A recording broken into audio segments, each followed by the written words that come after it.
Bismillahirrahmanirrahim. Assalamualaikum warahmatullahi wabarakatuh.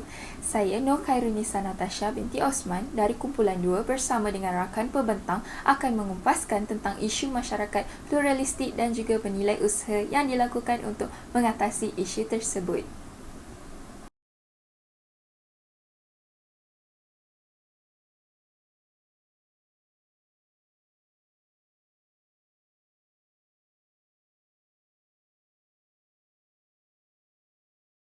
Definisi integrasi nasional adalah merupakan satu usaha untuk mencapai kemakmuran dan kemajuan di samping menyatu padukan kaum dan etnik di negara kita. Maksudnya di sini adalah walaupun kemajuan itu penting untuk negara, namun begitu, perpaduan adalah tunjang utama bagi kestabilan di negara kita.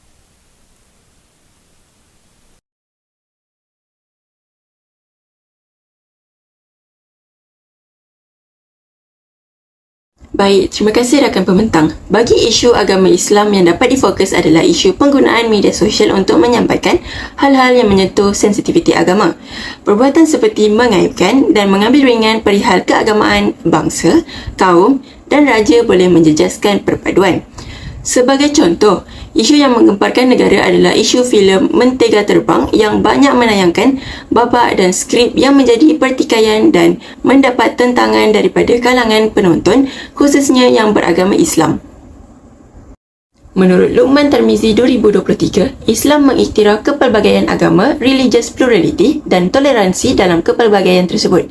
Namun, Islam tidak sesekali mengiktiraf pluralisme agama hingga mengaburkan garis pemisah antara Islam dan kekufuran.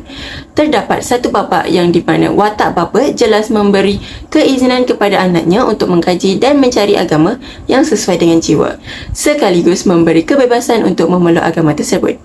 Penyalahgunaan media sosial adalah jelas di sini kerana ianya menyentuh isu yang berkaitan keagamaan kerana perbuatan murtad adalah salah di sisi Islam. Menurut Nazli Muslim dan Ahmad Hidayat 2017, teori perlembagaan mengenai hak kebebasan khususnya tentang kebebasan menukar agama bagi orang Islam tidak boleh diterima pakai di Malaysia kerana kedudukan Islam diberi keistimewaan perlembagaan apabila mereka dilindungi daripada penyebaran agama bukan Islam. Hal ini juga disokong oleh kenyataan Suhakam 2022 Pasal 4 dalam Perlembagaan Persekutuan memberikan kuasa kepada Undang-Undang Negeri dan Undang-Undang Persekutuan bagi wilayah-wilayah persekutuan untuk mengawal dan menyekat pengembangan apa-apa doktrin atau kepercayaan agama di kalangan orang yang menganuti agama Islam. Oleh itu, sebagai rakyat Malaysia yang berintegriti, kita seharusnya menggunakan media sosial sebagai medium perpaduan, bukanlah pertelingkahan. Baiklah, bagi isu pluralistik yang dapat dikenal pasti berkaitan dengan pemerintahan beraja adalah masih terdapat segelintir rakyat mempersoalkan dan menghina kewujudan institusi beraja di media elektronik. Sistem beraja dan kedudukan Raja-Raja Melayu hari ini masih relevan sekalipun berlaku perkembangan dan peredaran zaman. Raja bukan sahaja menjadi raja atau ketua kepada sesuatu bangsa atau golongan tertentu, malah memayungi kedaulatan negara untuk memberi naungan saksama kepada setiap warga tanpa mengira kaum, agama dan politik. Hari ini, institusi raja bukan sahaja menjadi tonggak kepada agama Islam dan orang Melayu, malah payung kepada keharmonian serta perpaduan masyarakat berbilang kaum di negara ini. Menurut Abdul Ghaffar Don 2020, Perlembagaan Persekutuan Perkara 153 yang menyatakan raja berperanan menjaga kedudukan Melayu tanpa mengabaikan kedudukan dan kepentingan bangsa lain. Baru-baru ini, telah tular pemimpin mengeluarkan kata-kata yang tidak menghormati institusi beraja. Persoalannya, bagaimana masyarakat akan datang akan menghormati institusi beraja ini sekiranya pemimpin sendiri tidak menunjukkan contoh yang baik. Seterusnya, kita teruskan usaha kerajaan untuk membanteras dan menghentikan penindasan dan penghinaan ke atas agama dan juga sistem pemerintahan beraja adalah dengan meminda akta hasutan seperti menambah peruntukan berkaitan kecenderungan menghasut melalui media elektronik dan menjadikan perbuatan menggalakkan kebencian antara kumpulan agama suatu kecenderungan menghasut.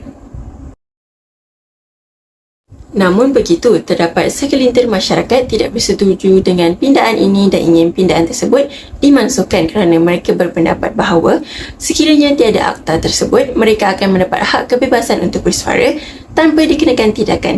Walaupun kini hak kebebasan bersuara masih ada, namun masyarakat tidak dapat sepenuhnya menggunakan hak itu. Oleh itu, sekiranya akta ini dimansuhkan, ia dapat memberi kebebasan kepada sesiapa sahaja untuk bersuara tanpa batas, termasuk penghapusan institusi beraja.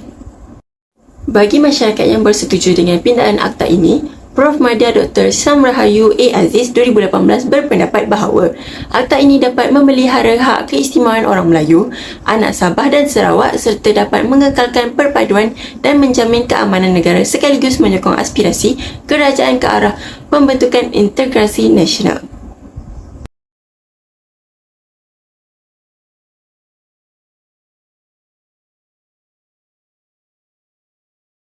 Baiklah, skop perbincangan akan diteruskan lagi dari aspek isu yang berlaku pada masa kini adalah pencapaian murid di sekolah jenis kebangsaan dalam mata pelajaran Bahasa Melayu semakin merosot. Perkara ini amat membimbangkan dan tidak sepatutnya berlaku kerana Bahasa Melayu ini adalah merupakan bahasa kebangsaan dan juga bahasa rasmi yang perlu dimartabatkan sebagai bahasa utama dalam bidang pendidikan.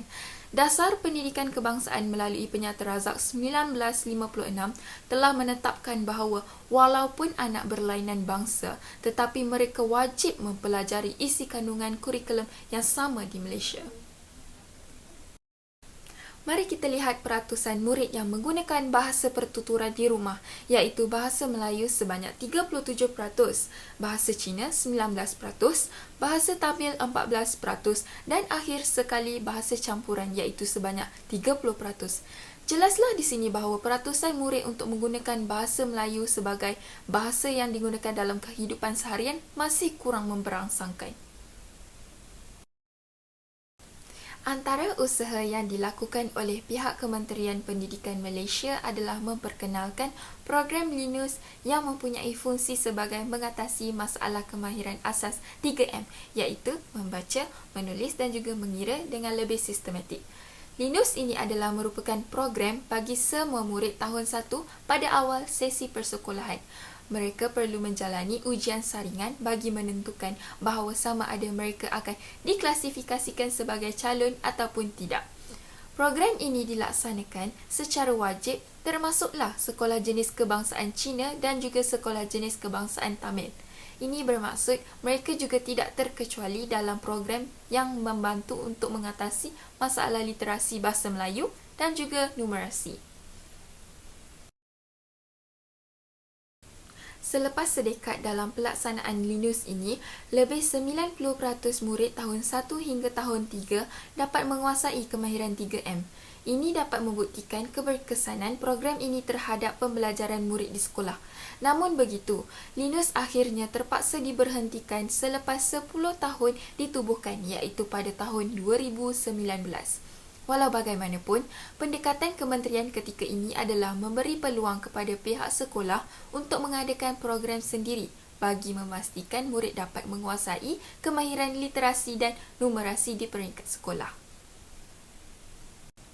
Pada pendapat saya, wajarlah sekiranya pihak Kementerian Pendidikan Malaysia meneruskan program Linus ini kerana ianya bukan sahaja dapat membantu murid untuk menguasai bahasa Melayu yang merupakan bahasa pengantar, namun begitu ianya juga bagi menerapkan sifat cinta akan bahasa ibunda yang perlu diterapkan kepada murid sejak dari akar umbi lagi.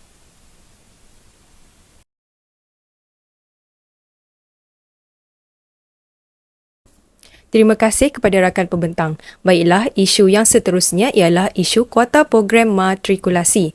Kementerian Pendidikan Malaysia KPM telah meletakkan nisbah 90-10 sebagai kuota kemasukan pelajar Bumiputera dan pelajar bukan Bumiputera ke dalam program matrikulasi. Di sini kita boleh lihat bahawa 90% adalah bagi pelajar Bumiputera, manakala 10% lagi adalah untuk pelajar bukan Bumiputera.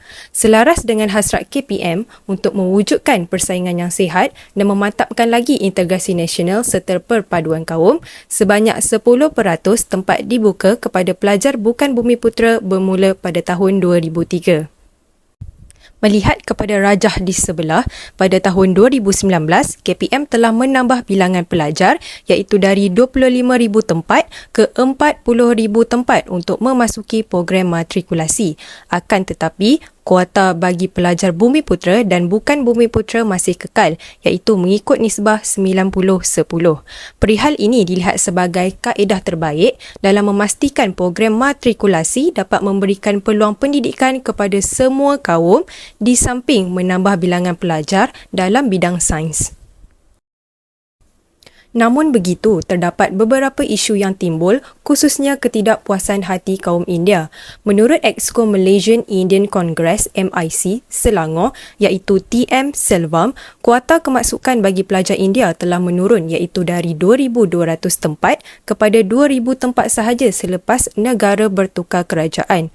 Hal ini telah mendapat tentangan daripada beliau kerana merasakan bahawa hak penyataan bagi kaum India telah pun dirampas. Melihat kepada berita di dalam Malaysia kini pula, seorang anggota Jawatankuasa Kerja Pusat MIC iaitu M. Viran mendakwa bahawa sebanyak 1,000 kuota kaum India telah diberikan kepada pelajar Cina. Hal ini juga telah menimbulkan rasa ketidakpuasan hati kaum India. Namun begitu, data tersebut hanyalah dakwaan semata-mata. Akan tetapi, jika kita lihat pada dasar pada tahun 1998, program matrikulasi ini diwujudkan sebagai satu program persediaan bagi pelajar Bumiputera sahaja bagi melayakkan mereka untuk melanjutkan pelajaran ke peringkat ijazah pertama dalam bidang sains, teknologi dan sastera. Namun, pada tahun 2003, program matrikulasi terus berkembang dan telah membuka ruang sebanyak 10% kepada pelajar bukan Bumiputera untuk mengikuti program di bawah KPM ini. Hal ini menunjukkan bahawa kerajaan telah memberi peluang kepada pelajar bukan Bumiputera untuk melanjutkan pelajaran ke program persediaan dimatrikulasi yang pada asalnya hanya untuk pelajar Bumiputera sahaja. Menurut Profesor Datuk Dr. Musa Ahmad 2019, sebanyak 84,891 permohonan diterima termasuk 20,040 yang merupakan pelajar daripada bukan Bumiputera. Jumlah tersebut telah mewakili 23.5% daripada keseluruhan permohonan. Dalam kenyataan tersebut atau jika dilihat di carta sebelah, daripada jumlah 20,040 bukan Bumiputera tersebut, sebanyak 4,068 pelajar yang diterima masuk ke program matrikulasi. Bilangan kemasukan tersebut sebenarnya telah melebihi kuota 10% yang ditetapkan oleh kerajaan iaitu sebanyak 16 hingga 17%. Statistik pada tahun 2018 menunjukkan bahawa hanya 25,000 kapasiti pengambilan keseluruhan program pada setiap tahun iaitu dasar semasa adalah 22,500 bagi pelajar Bumiputera manakala 2,500 bagi pelajar bukan Bumiputera. Namun, KPM masih menerima masuk sebanyak 4,068 pelajar bukan Bumiputera walaupun lebih daripada kuota yang telah ditetapkan. Jadi, boleh kita lihat bahawa sebelum penambahan bilangan pelajar berlaku, KPM telah pun membuka banyak peluang dan ruang kepada pelajar bukan Bumiputera untuk melanjutkan program persediaan di program matrikulasi. Justeru itu, kemasukan pelajar bukan Bumiputera ke program matrikulasi tidak perlu dibahaskan kerana data sedia ada telah menunjukkan bahawa Kementerian Pendidikan Malaysia sudah pun memberi ruang dan peluang yang lebih kepada pelajar bukan Bumiputera untuk mendapat tempat dalam program matrikulasi. Sedangkan masih terdapat peluang yang begitu banyak untuk pelajar lepasan sekolah untuk melanjutkan pelajaran dalam program persediaan termasuklah tingkatan 6 yang juga mendapat bantuan penuh kerajaan. Jadi, adalah tidak wajar apabila program matrikulasi ini menjadi mangsa kepada perbahasan atau polemik yang kononnya memperjuangkan hak kaum tertentu. Hal ini kerana terdapat pelbagai peluang pendidikan yang telah disediakan kepada para pelajar tanpa mengira kaum. Akan tetapi, saya bersetuju dengan kenyataan M. Viran yang berpendapat bahawa Kementerian Pendidikan perlu memaklumkan jumlah yang diperuntukkan mengikut kaum kepada umum. Hal ini agar masyarakat dapat mengambil maklum tentang data semasa dan tidak akan timbul rasa curiga mahupun tanda tanya oleh setiap kaum. Baiklah, seterusnya kita lihat kepada isu kedudukan istimewa anak Sabah dan Sarawak. Menurut Presiden Parti Warisan, Datuk Seri Muhammad Syafiee Apdal menyatakan bahawa hak autonomi Sabah dan Sarawak yang termaktub dalam Perjanjian Malaysia 1963 iaitu MA63 adalah keistimewaan sedia ada untuk Sabah dan Sarawak. Walaupun negeri-negeri tersebut mempunyai hak autonomi, namun masih timbul isu di mana ratusan peribumi di Sarawak tidak mempunyai kerakyatan sedangkan itu merupakan hak asas masyarakat sejagat. Isu ini khususnya melibatkan masyarakat Penan yang sejak beberapa generasi menghadapi rintangan untuk mendapat kewarganegaraan. Isu ini dirumitkan lagi dengan budaya mereka yang berpindah randah atau nomad dan ditambah dengan isu kemiskinan, tidak fasih berbahasa Malaysia dan tidak berkemampuan untuk melakukan perjalanan ke pejabat Jabatan Pendaftaran Negara JPN di bandar. Jabatan Hal Ehwal Penan di bawah Unit Perancangan Sarawak menyatakan terdapat 21,367 orang Penan pada tahun 2019. Namun, kebanyakan daripada mereka tidak mempunyai dokumen pengenalan untuk membuktikan bahawa mereka adalah warga negara. Apatah lagi untuk menikmati faedah sebagai bumiputera seperti hak mendapatkan pendidikan, penjagaan kesihatan, hak perjalanan dan juga keperluan asas. Usaha kerajaan yang boleh dilihat ialah melalui pelaksanaan program Menyemai Kasih Rakyat Mekar di bawah Jabatan Pendaftaran Negara JPN yang merupakan perkhidmatan yang ditawarkan untuk memenuhi keperluan rakyat tanpa mengira status bangsa dan agama. Menurut Timbalan Ketua Pengarah Operasi JPN, Saiful Yazan Alwi 2023, inisiatif itu adalah bagi memberi kemudahan kepada golongan yang sukar hadir ke cawangan JPN seperti orang kurang upaya, warga emas, pesakit terlantar dan mereka yang tinggal di pedalaman. Namun begitu, saya dapati bahawa program Mekar ini tidak berkesan dan tidak memberikan kemudahan kepada masyarakat, khususnya masyarakat Penan. Di mana dalam berita Malaysia Kini telah berkongsi tentang kisah Peng Magut yang tinggal di Long Tevanga yang telah dilawat oleh pasukan petugas dari Unit Khas Bergerak Miri UKBM dan JPN untuk membantu Peng mendaftarkan kelahirannya. Namun selepas itu Peng tidak mendengar sebarang berita mengenai permohonannya. Pada akhirnya, Peng terpaksa untuk berjalan selama 3 jam ke kampung-kampung lain di Baram di mana pendaftaran tersebut dilakukan. Setelah dibaca dengan lebih mendalam, saya dapati bahawa Peng telah membuat permohonan tersebut pada tahun 2019. Namun sehingga 2021, Peng masih tidak mendapat sebarang maklumat berkaitan dengan permohonan pendaftaran itu.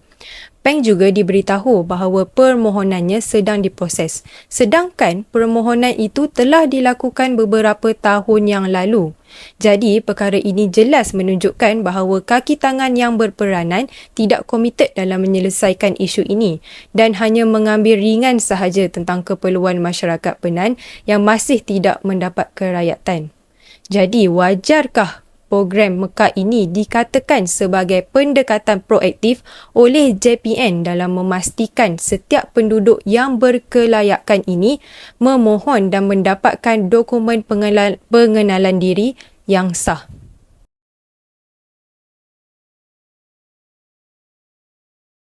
Menurut Muhammad Ashraf dan rakan-rakan, dasar ekonomi baru berperanan penting ke arah perpaduan kaum dari aspek ekonomi kerana salah satu perkara yang difokuskan adalah memberikan ruang kepada golongan bumiputera untuk berkecimpung dalam arus perniagaan dan kegiatan keusahawanan. Hal ini kerana jurang pencapaian ekonomi yang agak ketara antara kaum telah mengakibatkan konflik etnik di Malaysia pada 13 Mei 1969. Tertarik pada isu kaum orang asli dan ekonomi mereka iaitu pengukuhan dasar ekonomi mereka dapat membantu dalam memajukan taraf hidup seiring dengan kaum lain. Usaha kerajaan untuk kaum orang asli adalah melalui Jabatan Kemajuan Orang Asli yang menjadikan bantuan dari segi kewangan dan juga kelengkapan perniagaan. Misalnya, Encik A. Samri, anak lelaki Abdul Rahman, usahawan orang asli yang berjaya dan berasal dari kampung orang asli Sungai Pumpun, Pulau Keri, Selangor, Beliau berumur 45 tahun dan merupakan suku kaum Mahmeri. Usahawan orang asli ini mempunyai kemahiran dan pengalaman mengukir patung dan topeng suku kaum Mahmeri lebih 25 tahun.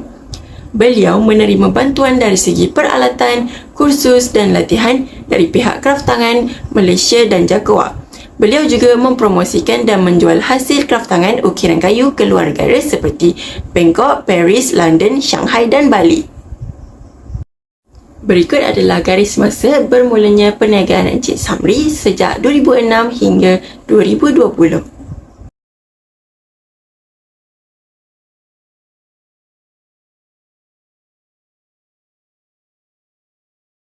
Secara keseluruhannya, dapatlah saya simpulkan bahawa integrasi nasional ini penting bagi mewujudkan kefahaman tentang budaya yang berbeza dalam kalangan rakyat Malaysia. Saya berpendapat bahawa setiap individu bertanggungjawab dalam menjaga keharmonian dan perpaduan antara kaum di negara kita agar kita dapat hidup dengan lebih selesa dalam masyarakat yang berbilang kaum. Sekian, terima kasih.